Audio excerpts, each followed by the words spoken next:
We're here today to make an endorsement that's extremely important to every citizen in the city of New York.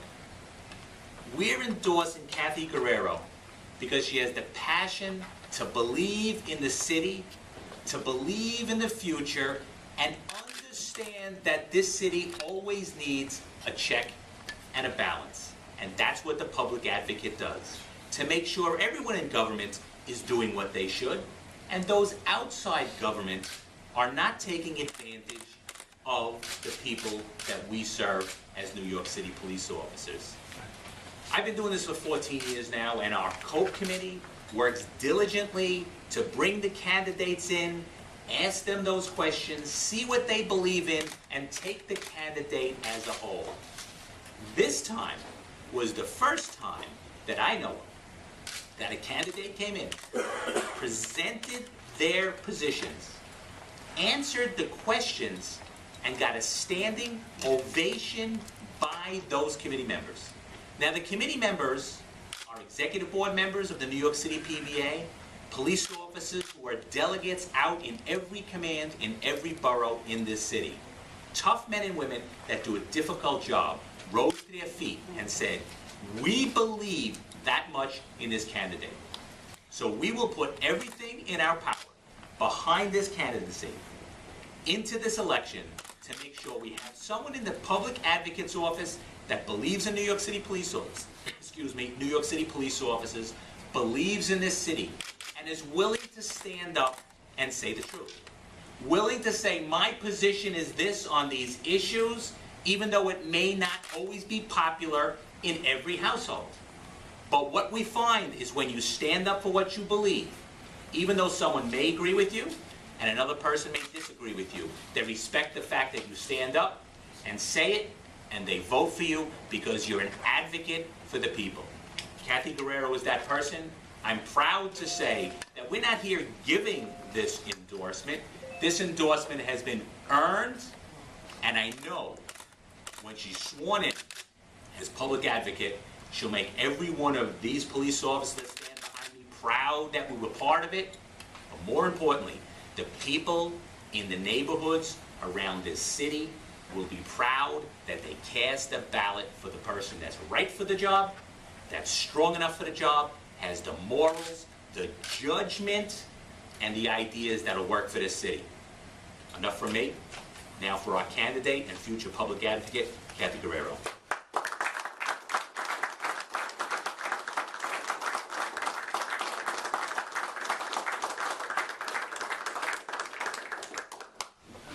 Thank you, Mr. Lynch, the men and women of the NYPD that stand behind me, and I stand behind them. My name is Cathy Guerriero. I am the next public advocate of the city of New York, and I am proud.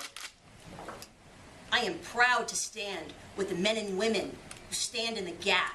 I am proud to stand in the gap with them to say what a public advocate might say. What they do every day, they put their lives on the line and they say this shall not pass. They put their lives on the line and they say my life before yours. I am thrilled. I feel blessed. I am overwhelmed with the humility that happens in a moment.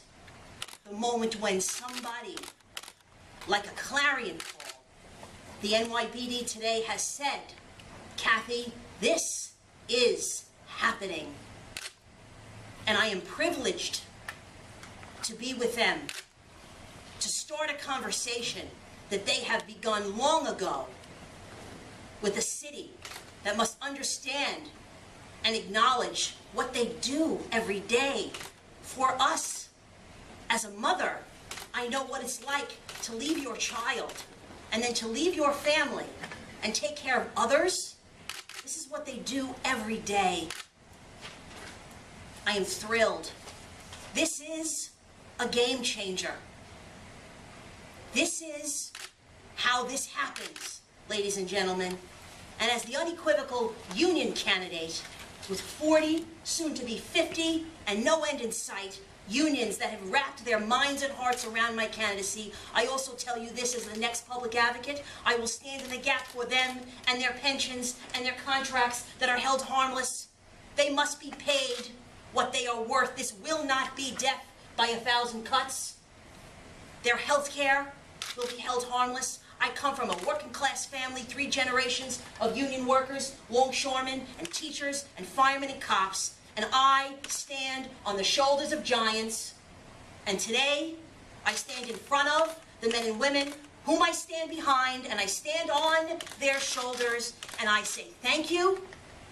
I say I am honored, and I will spend the rest of my career in public service doing the thing that my mother told me to do, which is the word that defines these men and women.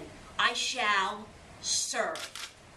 And like the NYPD, I shall serve what they need and when they need it.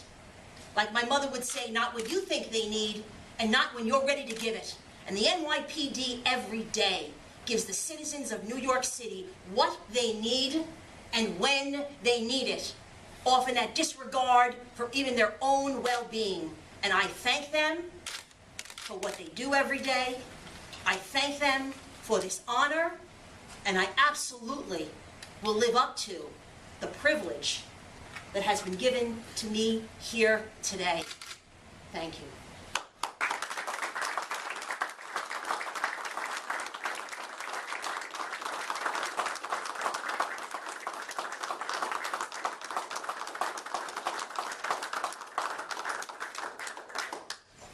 Questions for the candidate or otherwise?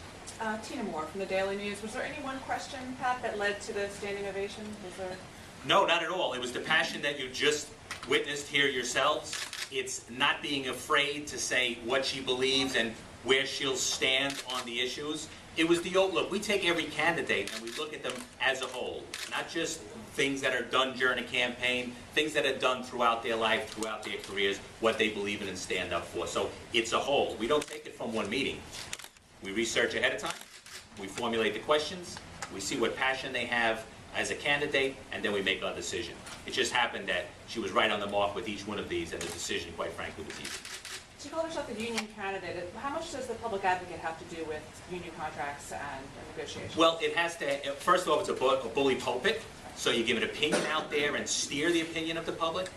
Our members are citizens of the city. 60% of our members live in the confines of New York City. So not only when it comes to the contracts and the processes of the police department, but every other aspect that she'll be dealing with for our citizens who are also our members. Do you feel like it's going to be a tough battle to get this contract in you, Mayor? The contract was always a tough battle. Obviously, we need a market rate of pay to get paid what we deserve as professional police officers, and the city will come to the table like they do each and every time and say, we're broke and you deserve zeros. That's when the fight begins. That fight has started, and we'll get that contract done. It's never easy, and quite frankly, it shouldn't be easy. But we'll stand up, and having someone that's willing to stand up with us, voice their opinion, which is similar to ours many times, will be important in our contract fight as well. And if it's not obvious, let me repeat this. This is personal to me. This is my family. My father had 2 full-time union jobs for 35 years. He was a teacher in the morning. He'd come home at 3 o'clock, change his clothes, and work the 4 to 12 shift as a longshoreman guard. So when somebody says, that's the pension, look at that guy, he's got too much, that's what's breaking the city's back, I tell them this and what I tell you today. My father purchased into those pensions for 35 years. He deferred compensation for 35 years. He worked his butt off, like these men and women behind me. Keep your hands out of my daddy's pockets and keep your hands off their pensions. It is just that simple, and it is just that real. Thank you, everyone. Appreciate you covering it.